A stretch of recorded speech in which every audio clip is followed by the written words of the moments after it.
ಸಂಕ್ರಾಂತಿ ಸುಗ್ಗಿಯ ಹಬ್ಬ, ವರ್ಷದ ಮೊದಲ ಹಬ್ಬ. ಇದೇ ಹಬ್ಬಕ್ಕಾಗಿ ಸಜ್ಜಾಗಿರುವ ಜನರಿಗೆ ಬೆಲೆ ಏರಿಕೆಯ ಬಿಸಿ ಎದುರಾಗಿದೆ. ಇದರ ನಡುವೆ ಸೂರ್ಯರಶ್ಮಿ ಸ್ಪರ್ಶದ ಅಪರೂಪದ ಕ್ಷಣಕ್ಕೆ ಗವಿ ಗಂಗಾಧರೇಶ್ವರ ದೇಗುಲ ಸಜ್ಜಾಗಿದೆ.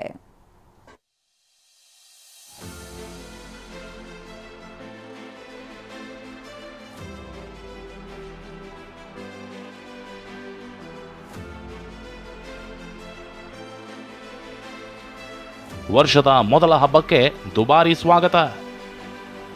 ಹೂವು, ಹಣ್ಣು, ದಿನಸಿ ಎಲ್ಲವೂ ಕಾಸ್ಟ್ಲಿ.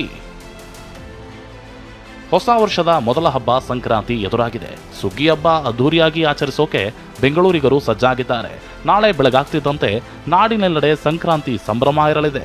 ಆದರೆ ಮೊದಲ ವರ್ಷದ ಮೊದಲ ಹಬ್ಬದ ಖರೀದಿಗೆ ಹೋಗಿದ್ದ ಗ್ರಾಹಕರು ಹಬ್ಬದ ಐಟಂಗಳ ರೇಟ್ ಕೇಳಿ ಶಾಕ್ ಆಗಿದ್ರು. ಹೌದು, ಎಲ್ಲ ಬೆಲೆ ವಿಪರೀತ ಜಾಸ್ತಿ ಆಗಿಬಿಟ್ಟಿದೆ. ಆದರೆ ವರ್ಷಕ್ಕೆ ಒಂದ್ಸಲ ಬರೋ ಹಬ್ಬ ಅಲ್ವಾ ಇದು.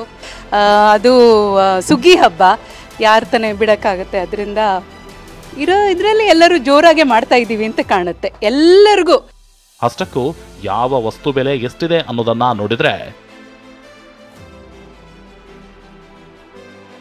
ಒಂದು ತೆಂಗಿನಕಾಯಿ ಬೆಲೆ 60 ರಿಂದ 65 ರೂಪಾಯಿ ಆಗಿದ್ರೆ, ಒಂದು ಚೆಲ್ಲೆ ಕಬ್ಬಿಗೆ 100 ರಿಂದ 150 ರೂಪಾಯಿ ಆಗಿದೆ.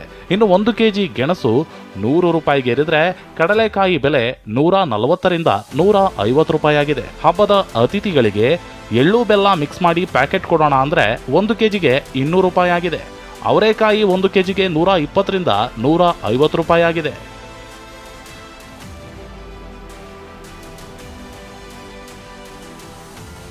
ನಾಳೆ ಸಂಜೆ 5:14ಕ್ಕೆ ಶಿವಲಿಂಗಕ್ಕೆ ಸೂರ್ಯರಶ್ಮಿ ಸ್ಪರ್ಶ. ದುಬಾರಿ ಇದೆ ಅಂತ ಜನ ಹಬ್ಬ ಮಾಡೋದನ್ನ ಬಿಡೋದಿಲ್ಲ. ಹಬ್ಬಕ್ಕೆ ಎಲ್ಲಾ ಸಿದ್ಧತೆ ಆಗಿದೆ. ಅದರಲ್ಲೂ ಸೂರ್ಯರಶ್ಮಿಯ ಸ್ಪರ್ಶದ ಅಪರೂಪದ ಕ್ಷಣಕ್ಕೆ ಗವಿ ಗಂಗಾಧರೇಶ್ವರ ದೇಗುಲ ಸಜ್ಜಾಗ್ತಿದೆ. ದಕ್ಷಿಣ ಪಥದಿಂದ ಉತ್ತರ ಪಥಕ್ಕೆ ಸಂಚಲನ ಮಾಡುವ ಸೂರ್ಯದೇವ ಶಿವಲಿಂಗ ಪೂಜೆ ನೆರವೇರಿಸಿ ಪಥ ಬದಲಿಸಲಿದ್ದಾನೆ. ಒಂದ್ ಕಡೆ ಸಂಕ್ರಾಂತಿ ಸಂಭ್ರಮ, ಇನ್ನೊಂದು ಕಡೆ ಸೂರ್ಯರಶ್ಮಿಯ ವಿಶೇಷ ಕ್ಷಣ.